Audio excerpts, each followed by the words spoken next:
सिदरतुल मुंतहा की एक खसूसियत उलमा ने ये लिखी है कि सिदरतुल मुंतहा चूंकि ये बेरी का एक दरख्त है, फरमाया इस दरख्त के हर पत्ते के ऊपर नबी करीम सल्लल्लाहु अलैहि वसल्लम का नाम मुबारक लिखा हुआ है।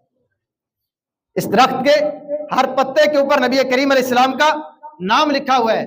जब हजरत आदम अलैहिस्सलातु वस्सलाम दुनिया से रुखसत होने लगे तो आपने अपने बेटे हजरत शीस अलैहिस्सलाम को अपने पास बुलाया और ये वसीयत की कि ऐ मेरे बेटे, जब भी अल्लाह पाक का जिक्र करो तो उसके साथ उसके महबूब अलैहिस्सलातु वस्सलाम मोहम्मद का भी जिक्र किया करो, क्योंकि मैंने अर्श के पायों पर, आसमान में हर जगह, जन्नत के हर हर महल के ऊपर, उसके महल्लात पर, उसके महल्लात के दरवाजों पर और जन्नती प्यालों पर और सिदरतुल मुंतहा के हर हर पत्ते पर इस नाम को यानी नबी करीम अलैहिस्सलाम के नाम मोहम्मद को लिखा हुआ पाया है।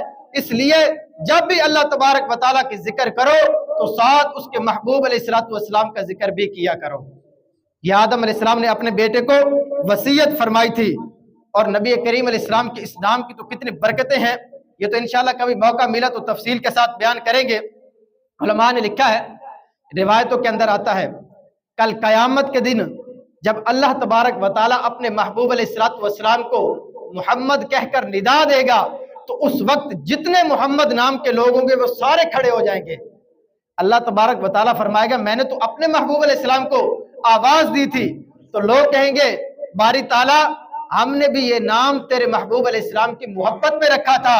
तो फरमाया कि नबी करीम अलैहिस्सलातु वस्सलाम के नाम पर नाम रखने की बरकत से अल्लाह तबारक व तआला उन तमाम लोगों की बख्शिश फरमा देगा। यह सिर्फ नाम मोहम्मद रखने की बरकत है। इसलिए उलमा ने लिखा है कि जब भी कोई औलाद बेटा पैदा हो उसका नाम मोहम्मद रखना चाहिए। दुनिया के अंदर भी और आखिरत के अंदर भी इसकी बरकतें जो है वो नसीब होंगी। पुकारने के लिए कोई भी नाम रख सकते हैं, जैसे मोहम्मद मुस्तफ़ा नाम रख लिया। अब इसी तरह और भी कोई नाम आप रख सकते हैं, मोहम्मद अली हसन, मोहम्मद अली मुआविया, कोई भी आप इस तरह का नाम रख सकते हैं। लेकिन नबी करीम अलैहिस्सलाम के नाम की बरकत हासिल करने के लिए मोहम्मद नाम अपने बच्चों का जरूर रखना चाहिए।